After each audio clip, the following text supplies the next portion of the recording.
સ્થાવર મિલકત ખરીદી દરેક વ્યક્તિનું એક સ્વપ્ન હોય છે। તેથી આખી જિંદગી મહેનત કરીને પાઈ ભેરી કરીને સ્વપ્નનું ઘર બનાવવું હોય કે પછી દુકાન બનાવવી હોય કે પછી તેમાં નવું સ્ટાર્ટઅપ કરીને નાની એવી ફેક્ટરી બનાવવી હોય તો તેના માટે પ્લોટવાળી મિલકત ખરીદ કરતા હોઈએ છે।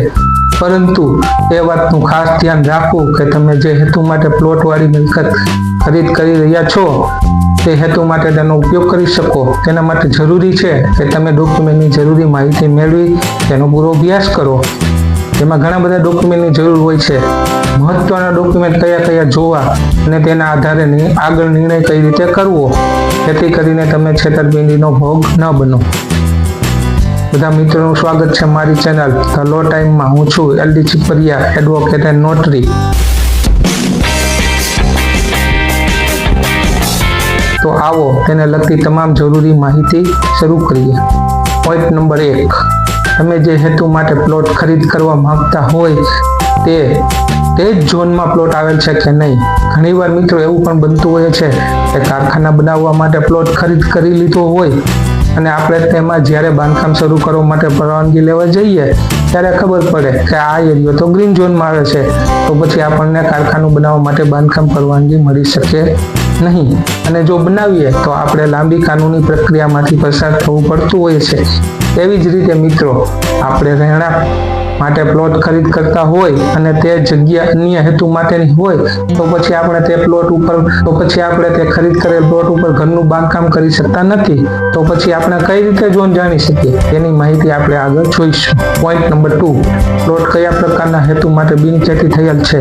જ્યારે માલિકીની ખેતીની જમીન ઉપર ડેવલપમેન્ટ કરતા પહેલા જમીન બિનખેતી કરાવવાની થતી હોય છે અને બિનખેતી હુકમ મેળવવાનો થતો હોય છે તથા જો સરકારી જમીન હોય તો તેમનો ફાળવણી હુકમ થતો હોય છે। આમ આપણે જે હેતુ માટે પ્લોટવાળી મિલકત ખરીદ કરતા હોઈએ તે જ હેતુ માટેનો સક્ષમ ઓથોરિટી હુકમ કરેલ છે કે નહીં તે ખાસ ચકાસવાનું રહેતું હોય છે। પોઈન્ટ નંબર 3, પ્લોટ માલિક છે તેમની પાસે જ પ્લોટનો ખાલી કબજો આવેલ છે। મિત્રો ઘણીવાર એવું પણ બનતું હોય છે કે કાયદાકીય રીતે પ્લોટ માલિક છે તેમની પાસે પ્લોટનો ખાલી કબજો હોતો નથી અથવા તો આજુબાજુ વાળાઓએ તેમાં દબાણ કરી ઠોકરેલ હોય છે અથવા તો માથા ભારે તત્વો પાસેથી ધિરાણ મેળવવા માટે તેમને કબજો સોંપી આપેલ હોય છે અને હવે તેઓ કબજો ખાલી ન કરતા હોય તેવું પણ બની શકતું હોય છે। આમ આ બાબતની ખાસ તકેદારી રાખવી। પોઈન્ટ નંબર 4, પ્લોટમાં જવા આવવા માટેનો રસ્તો કઈ રીતે આવેલ છે તે કાયદેસરનો છે કે નહીં તથા તેમનો ઉલ્લેખ બિનખેતી પ્લાનમાં બતાવ્યા મુજબ તે જ જગ્યાએ રસ્તો આવેલ છે અને તેમાં જણાવેલ માપ મુજબનો જ રસ્તો હયાત આવેલ છે।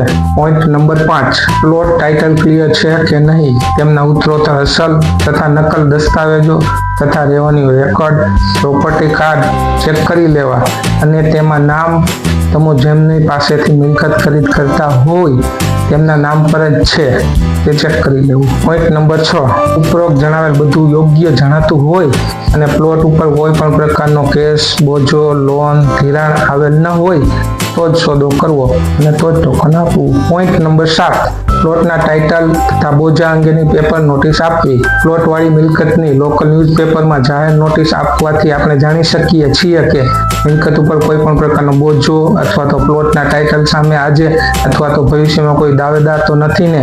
પેપર નોટિસનો ખર્ચ અંદાજિત 2 થી 5 હજાર જેવો થતો હોય છે।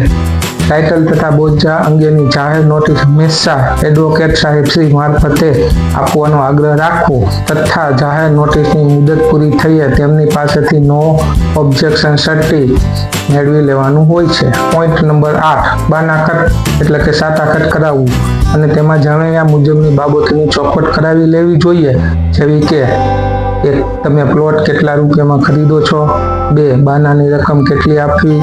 3, સોદાની મુદત કેટલી છે। 4, પ્લોટની માપણીની શરત અને તેના થતો ખર્ચ કોણ આપશે। 5, પ્લોટ માપણી કરતા જગ્યા ઘટે તો શું કરવું। 6, પ્લોટનો ખાલી કબજો ક્યારે સોંપવાનો તેની ચોખવટ કરી લેવાની રહેશે। 7, બાનાખત એટલે કે સાટાખત કરાવતી વખતે 2 સાક્ષીઓ ખાસ રાખવા તથા તેમની સહીઓ કરાવવી। જો બાનાની રકમ વધારે આપેલ હોય અથવા તો દસ્તાવેજ બનાવવા માટે મુદત લાંબી હોય અથવા તો વેચનાર અથવા પ્લોટ એરિયા તમારો જાણીતો ના હોય તો બાનાખત એટલે કે સાટાખત રજીસ્ટર કરાવવાનો હંમેશા આગ્રહ રાખવો। પોઈન્ટ નંબર 9, ત્યારબાદ વેચાણ દસ્તાવેજ સમયે તમારે તે એરિયાની જંત્રી રકમથી વધારેનો દસ્તાવેજ કરાવવો જોઈએ અને તે પેમેન્ટ વેચનારને ચેક અથવા બેંક ટ્રાન્ઝેક્શનથી જેમ કે આરટીજીએસ, એનઈએફટી કે યુપીઆઈ જેવા માધ્યમથી ચૂકવવું જોઈએ. જો તમે પ્લોટ જંત્રીની ગણતરી જાતે શીખીને કરવા માંગતા હોય તો તેનો વિડીયો આપણે અગાઉ બનાવેલ છે, તે જોઈ લેવો. પોઈન્ટ નંબર 10, રોકડમાં કોઈ પણ વ્યવહાર કરવો નહીં, જેથી ભવિષ્યમાં કોઈ પણ જાતની તકલીફનો સામનો કરવો પડે નહીં. રોકડ વ્યવહાર અંગેની માહિતી આપતો વિડીયો આપણે આવનાર સમયમાં બનાવીશું. અમારી સાથે જોડાયેલ રહેજો. પોઈન્ટ નંબર 11 જોઈએ તો દસ્તાવેજ થયા પછી તેમની એન્ટ્રી રેવન્યુ રેકર્ડમાં અથવા પ્રોપર્ટી કાર્ડમાં અચૂકપણે કરાવી લેવી જોઈએ. મિલકત અંગેના ઘણા કિસ્સા અમારા ધ્યાન ઉપર એવા આવેલ છે જેમાં વડીલોએ ખરીદ કરેલ મિલકતની ફાઇલ તેમના લોકર, કબાટ અથવા તો પટારામાં તેઓ રાખી દેતા હોય છે અને પછી આગળ જતા તે કાગળોની સંભાળ લેતા હોતા નથી અને જ્યારે ભવિષ્યમાં ખબર પડે કે દસ્તાવેજ થઈ ગયા બાદ તેમની એન્ટ્રી રેવન્યુ રેકર્ડમાં અથવા તો પ્રોપર્ટી કાર્ડમાં કરાવેલ નથી.